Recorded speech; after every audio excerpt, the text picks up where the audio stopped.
Welcome back to Medhashri education. మరో important bit చూద్దామండి. సుభాష్ చంద్రబోస్ గురించి తెలుసుకుందాము.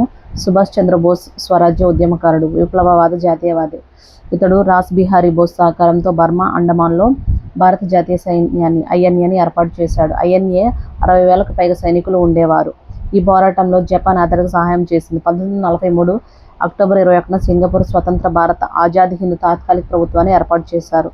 1944 మార్చి 18న ఢిల్లీకి పదండి నినాదంతో ఐఎన్ఏ బర్మాను సరిహద్దులను దాటి భారతదేశం ప్రవేశించింది.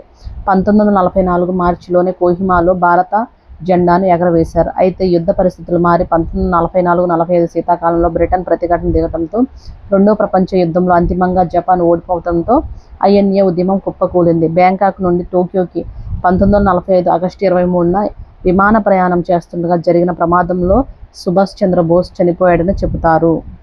వెరీ ఇంపార్టెంట్ ఇవి.